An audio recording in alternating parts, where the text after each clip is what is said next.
I work for the Bellevue School District. Bellevue School District is an urban district. We serve about 23,000 students. Very diverse, lots of languages. Three most widely spoken languages are Spanish, English, and Chinese Mandarin. We are very fortunate to have a group of staff that at the schools that support the work of McKinney-Vento. And so that is something that I can speak very highly to Bellevue School District, is that they have our family support specialists that are always on top and making sure that we're supporting our youth.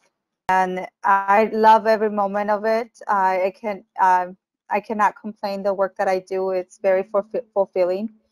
Ironically, I had been an unaccompanied homeless youth myself in high school, and became familiar with the McKinney-Vento law in college while I was doing my master's in social work and school social work.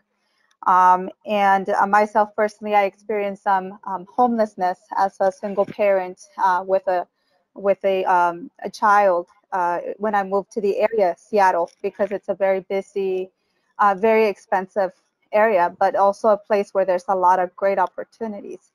We're in a very, very strange back to school season this year. And what are some of your biggest worries and your biggest challenges as you look at serving your McKinney-Vento students and families this fall? One of the primary concerns is capacity, not only from the work that I'm doing and the number of students that we're serving, but also capacity for families, and that, you know, is there going to be enough room in the shelters, in the hotels, and the motels.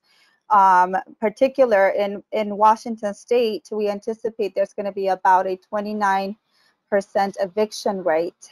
We have a rental moratorium that's in place until October 15. It's been extended 2 times. I think our governor's done a great job supporting our families who are renting, but the reality is that they've been unemployed for many months. They owe many months of bills, including rent.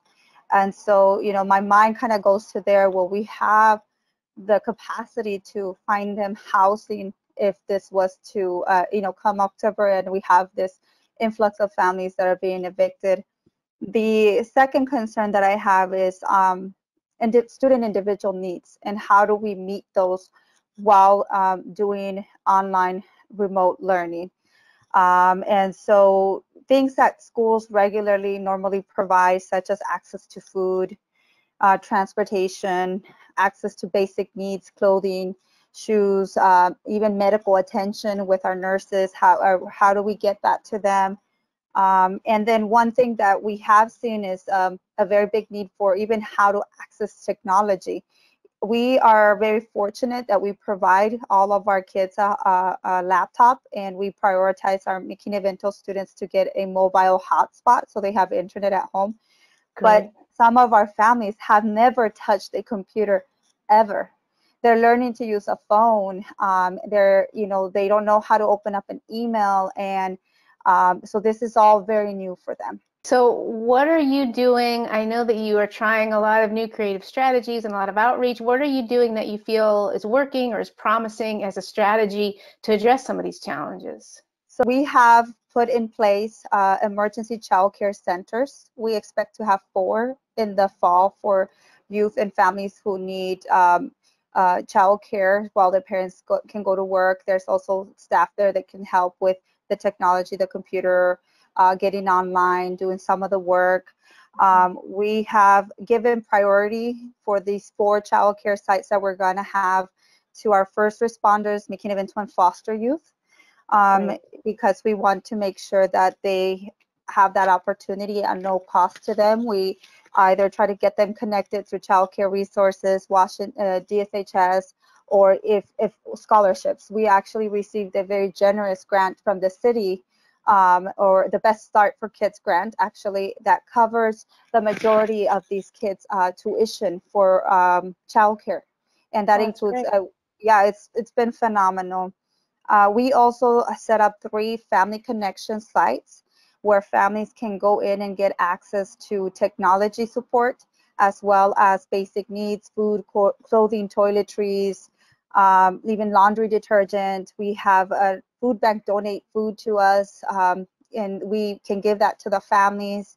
It's a walkthrough family connection site, so they don't necessarily get to go inside, but it's a walkthrough, and they go in and they get services as needed.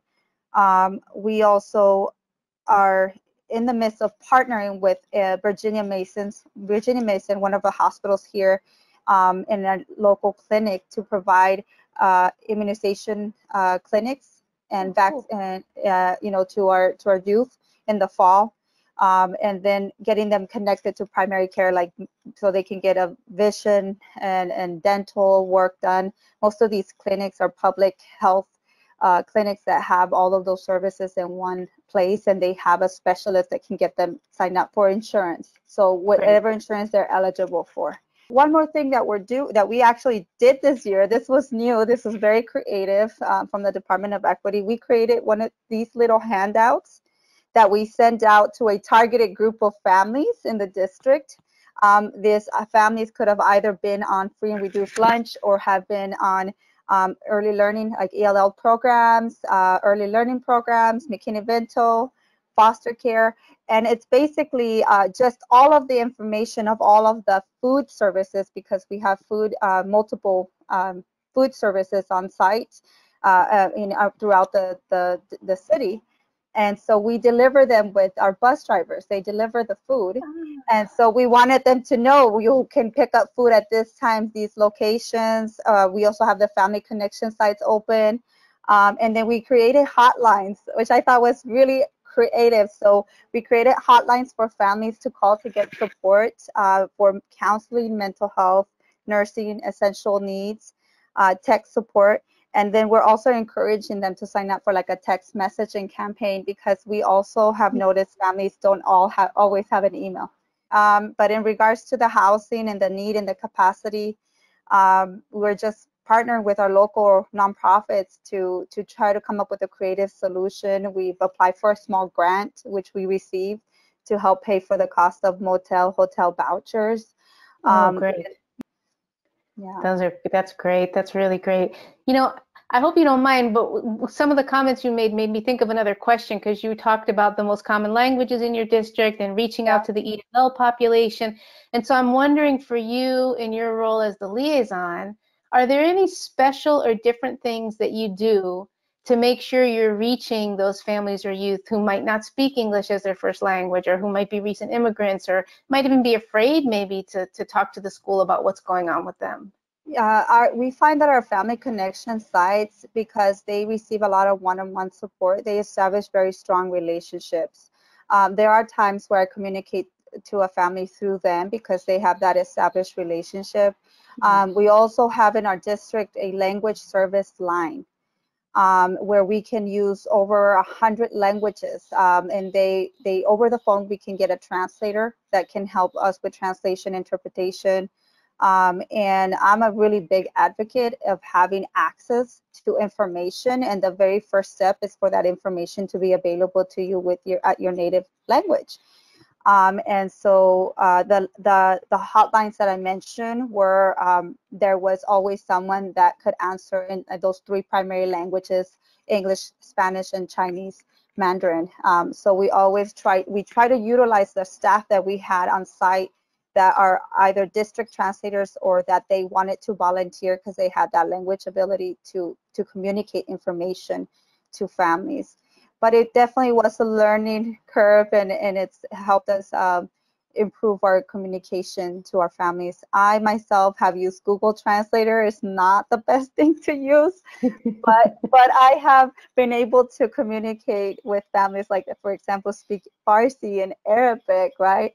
And maybe I get one or two words, but that's about it. And so we're teaching, I tell one of our families, you're teaching me Arabic, I'm teaching you English. So we're good, we're our teachers, we're our best teachers. So it just takes time, patience, lots of patience. Something that might take you 15 minutes, might take you a little bit longer, but that's okay, because the family will have access and feel supported and feel heard through that process. That's great. Thank you so much, Liliana, for sharing this with us and allowing us to share it with other people who can learn from some of the strategies you put in place. I really appreciate your time. Thank you so much. I appreciate it.